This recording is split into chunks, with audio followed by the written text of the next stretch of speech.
Oi, gente, tudo bem com vocês? Espero que sim. Mais um vídeo aqui no canal. Gente, estou aqui no Teatro Municipal de Americana, cidade americana, em São Paulo. E hoje vim assistir, gente, a peça de Freud, gente. Ai, meu Deus. Maridinho, no final, vai fazer uma participação especial. E eu quero levar vocês comigo. Então, fica comigo até o final desse vídeo, tá bom? Vem comigo, olha que legal, gente. Muito legal essa peça. Estamos aqui, são eles atores representantes. Eu vou gravar um pouquinho para vocês. Aqui, ó, Teatro Municipal. Ai, olha, gente, Teatro de Americana. Oi, gente, adivinha onde estamos? Estou aqui com essas lindonas no Teatro Municipal de Americana. Vendo o que, Ni? A última sessão de Freud. Né, Sarinha? Isso aí. E é isso aí, gente. Olha como é lindo aqui. Quer se deitar? Pontinho para o senhor. A maior influência que recebi de meu pai foi entender exatamente quem eu não queria ser. Quando éramos crianças, andando na cidade, quando um homem que passava por nós arrancou, jogou no chão o chapéu de meu pai e gritou: "Ei, judeu, sai da calçada!" Ele saiu, apanhou o chapéu caído na lama e não disse nada, não fez absolutamente nada. Aquela hora, até agora eu não descobri qual dos dois eu odeio mais. A mesma raiva que o senhor sentiu por Deus e não fez nada. Então, Freud, o desejo de que Deus não exista pode ser tão poderoso quanto a crença de que ele existe. Eu ainda ouso dizer que a escolha por não acreditar em Deus é a maior prova de que ele existe. Só assim é possível negá-lo. O segundo respondeu: para Cracóvia. O primeiro disse: agora eu sei que o senhor é um grande mentiroso. Quando o senhor diz que vai para Cracóvia, o senhor está indo mesmo para Lemberg.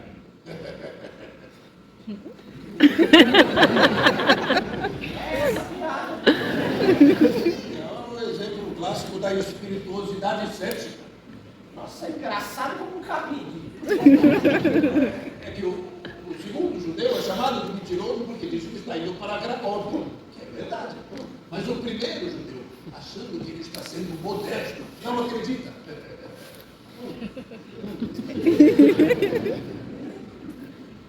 Acho que eu dissequei mais um sapinho.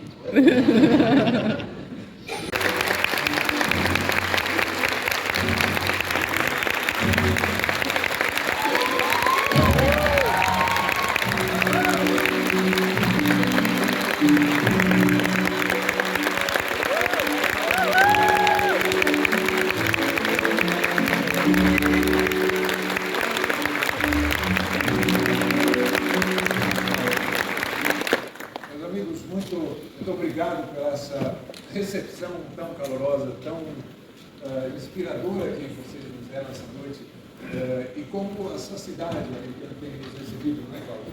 Graças a Deus. Nós nos sentimos realmente abençoados de estar podendo apresentar esse espetáculo para vocês, um espetáculo que tem percorrido o Brasil todo desde março de 2022, sempre com esse enorme sucesso. Vamos estar aqui só até amanhã. Fizemos duas sessões aqui, portanto, vocês, se gostaram, recomendem a seus amigos, familiares, para poderem estar ouvindo. Psicanalista, Rudolf Lacerda, do Instituto Lacerda, de Desenvolvimento Humano. Ele é doutor em psicanálise pela Sociedade de Psicanálise de São Paulo, pós-graduado em psicanálise clínica, especialidade em hipnose clínica, interpretação de desenhos, programação neurolinguística e graduado em teologia também. Ele atua na clínica há mais de 7 anos, lidando com a psique através da psicanálise. Pode, por favor, já colocar as cadeiras aqui no palco. Eu quero uma salva de palmas para o nosso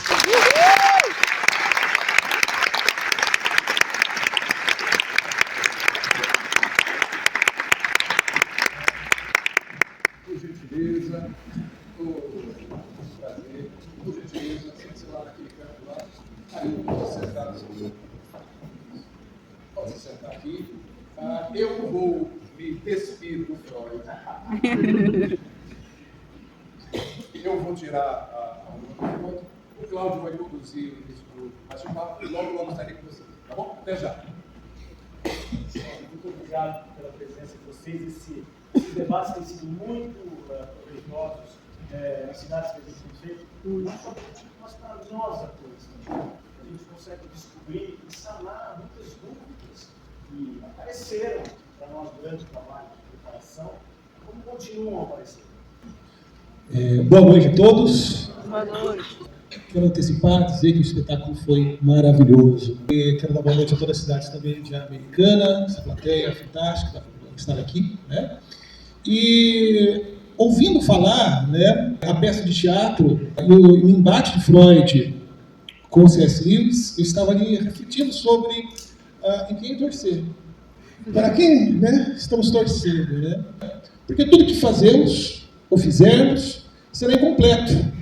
E isso faz parte da nossa, que nós chamamos de neurose, a busca pela perfeição ou pela realização total. A única realização total capaz, então, seria a própria morte. Quando nós falamos de morte, é fácil nós entendermos o medo da morte. Por quê? Porque, primeiramente, passamos pela ideia de que o que há do outro lado, dentro do que colocamos como uma neurose eclesiástica de céu ou inferno, de julgamento ou redenção, quem é capaz de dizer que a sua morada está garantida após a morte, pensando na questão religiosa, né? Há sempre uma dúvida, mais do que a dúvida de que será que existe um céu, mas a dúvida de que será que eu irei para ele. Daí aonde talvez o medo da morte. Dentro do campo teológico, ainda falando dessa questão da religião, existe um termo que é os semi-religiosos, ou a semente religiosa que Deus coloca no homem, segundo o cristianismo.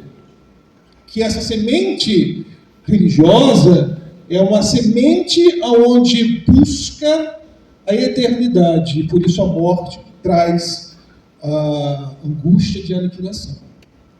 Por isso o medo.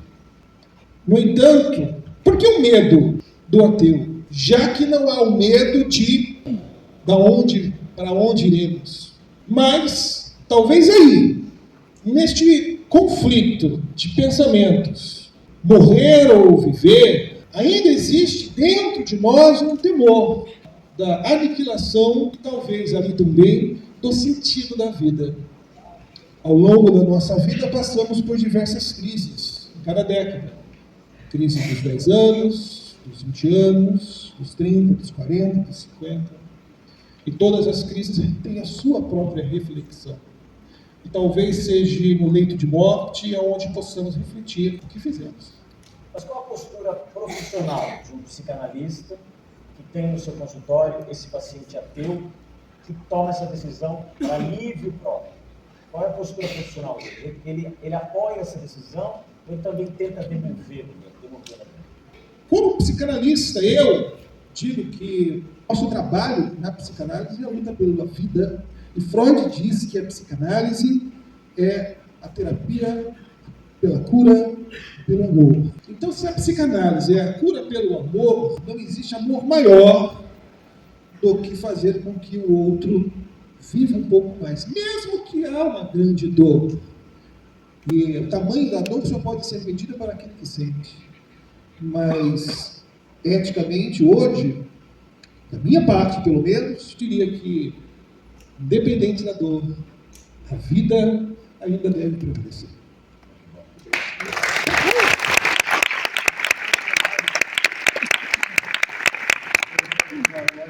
Mas, por exemplo, quando um paciente chega no seu consultório e ele coloca uma questão espiritual muito forte, que para ele tem um significado muito forte, qualquer que seja, como é que a psicanálise lida com essa questão? Olha, como psicanalista, e a psicanálise, ela aborda o espiritual como uma neurose, como um comportamento ao qual faz parte do superego do sujeito, a instância que vai ditar regras e limites, né? Então, a fala espiritual, espiritualista, ou as demandas rígidas da espiritualidade, vai falar muito sobre a psique do paciente, e o trabalho do psicanalista vai ser aliviar as tensões, da dureza do seu superego, das neuroses, né? As demandas vêm, e o papel do psicanalista jamais será dizer o que ele precisa pensar, o que ele deve fazer.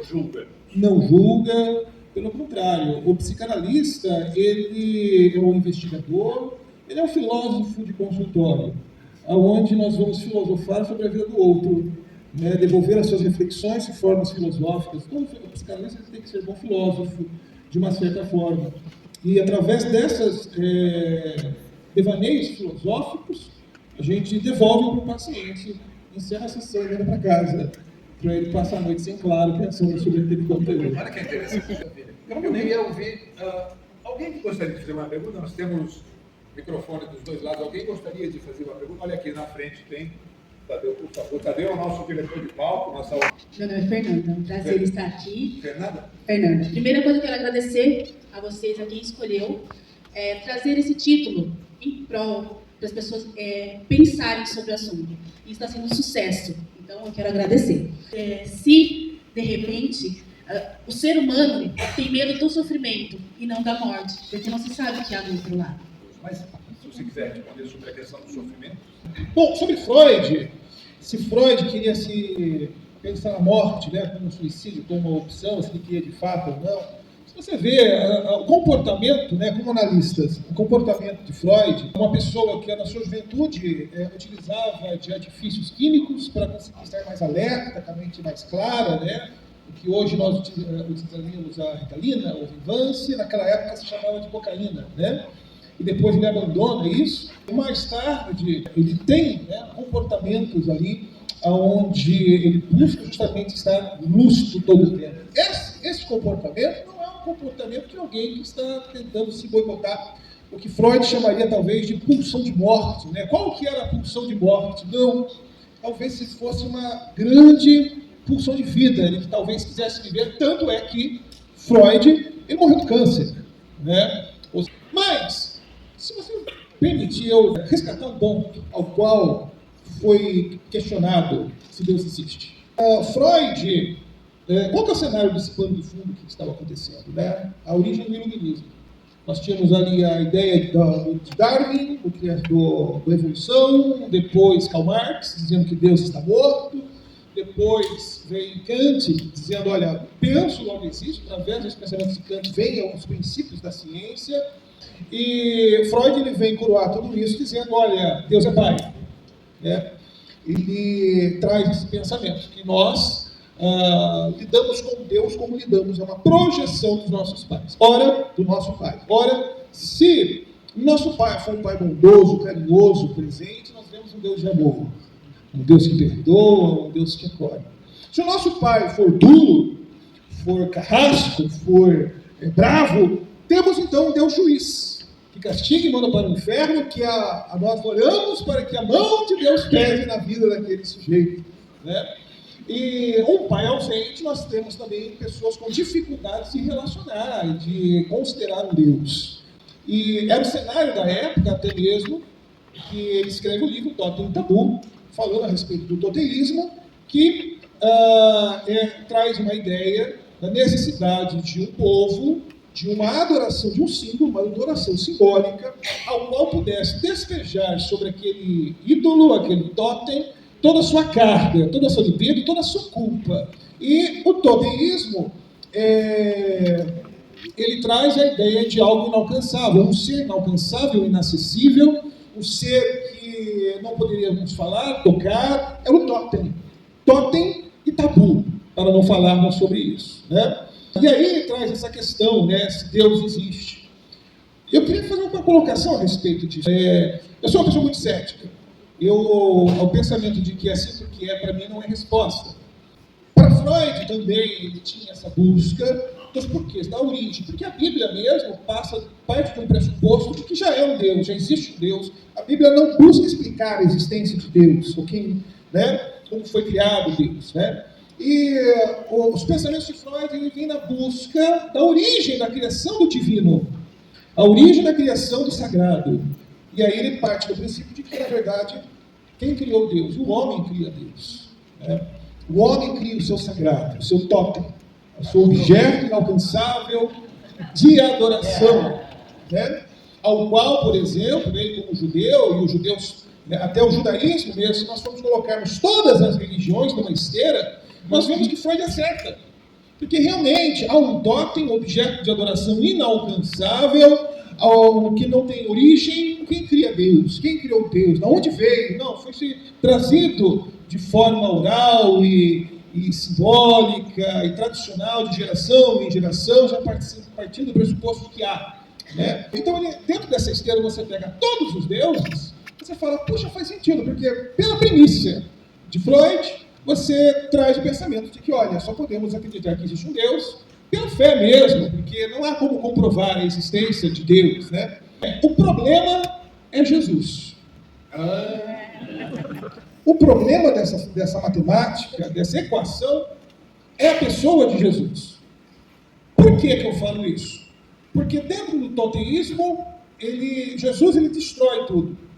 Ele não é o inalcançável, é aquele que fez parte, que habitou, que cresceu, que viveu, que teve dor, que foi tentado, que teve sede, estava acessível e morreu de uma maneira hedionda, terrível, né?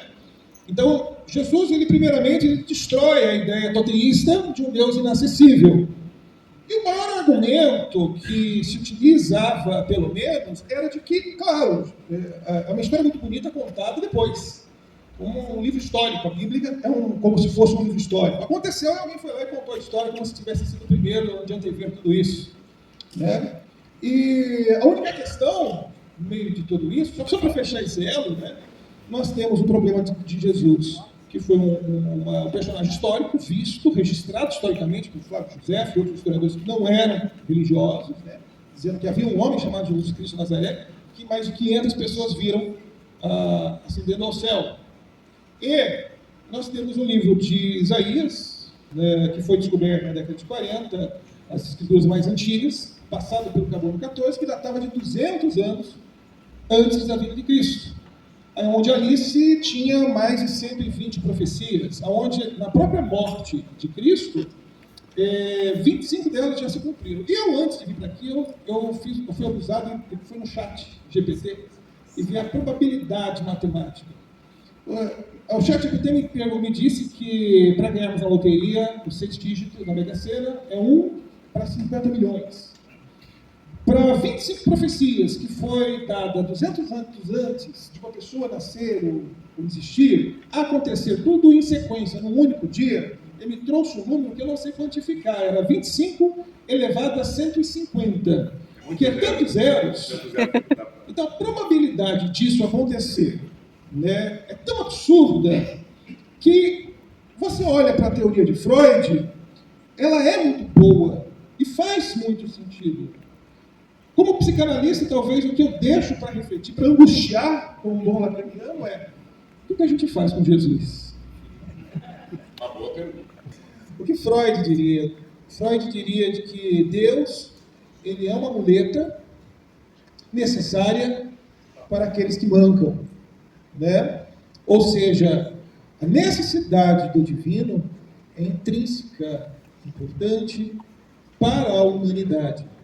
Se existe ou não, se é verdade ou não, podemos discutir, sem dúvida. Mas o que podemos todos concordarmos é a importante necessidade de acreditarmos que existe um Pai melhor do que o nosso foi, que nos cuida, que nos abençoa e que nos rege. Porque sem a ideia do sagrado, estaríamos desamparados. Vai dizer assim, vamos trazer espetáculos como esse aqui, houve tantos espetáculos, mas só virão se tiver público. Alguém falar, nunca tem muita gente, não sei o quê, só tem stand-up que vai bem, eu ouvi isso, aqui. E olha, a casa lotada, nós estamos...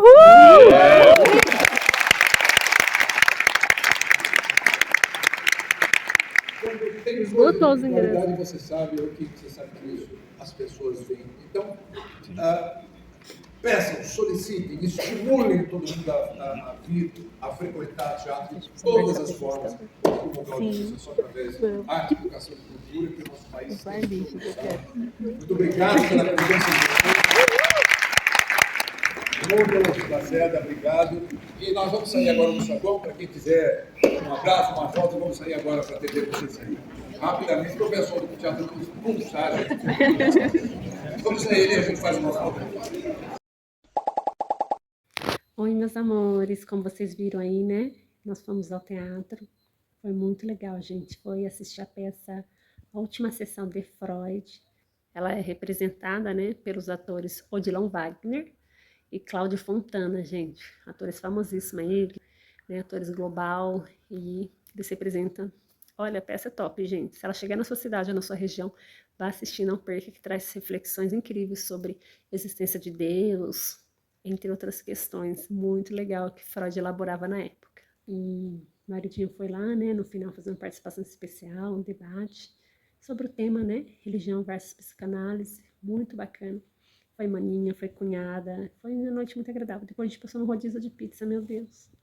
Massas, pizzas, caldinho, sorvete. Até estufada. E foi bom, já estou em casa. Deixa eu compartilhar com vocês meu look, que eu não mostrei pra vocês meu look antes de sair de casa, gente.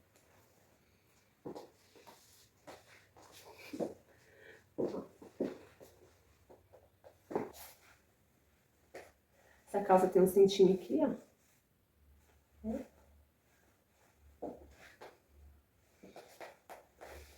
Como vocês viram aí, né? Coloquei um cabelinho aqui. Esse cabelo eu comprei no Mercado Livre, gente. Junto com essa semi-joia também. Olha que graça que ela é. A escurinha pra combinar com o terninho. E o terninho ali tem os botãozinhos aqui dourados, ó. Então eu coloquei a joia dourada. Eu tava de brinco, já tirei, que minha orelha tava cansada. E ficou assim. Tentei fazer um penteadozinho assim. Ela tava de batom, né? Batom, brinco, já me desmontei, gente. Mas é isso. O que vocês acharam do lookinho? E é isso, gente. Obrigada pela companhia. Obrigada por estar aqui comigo.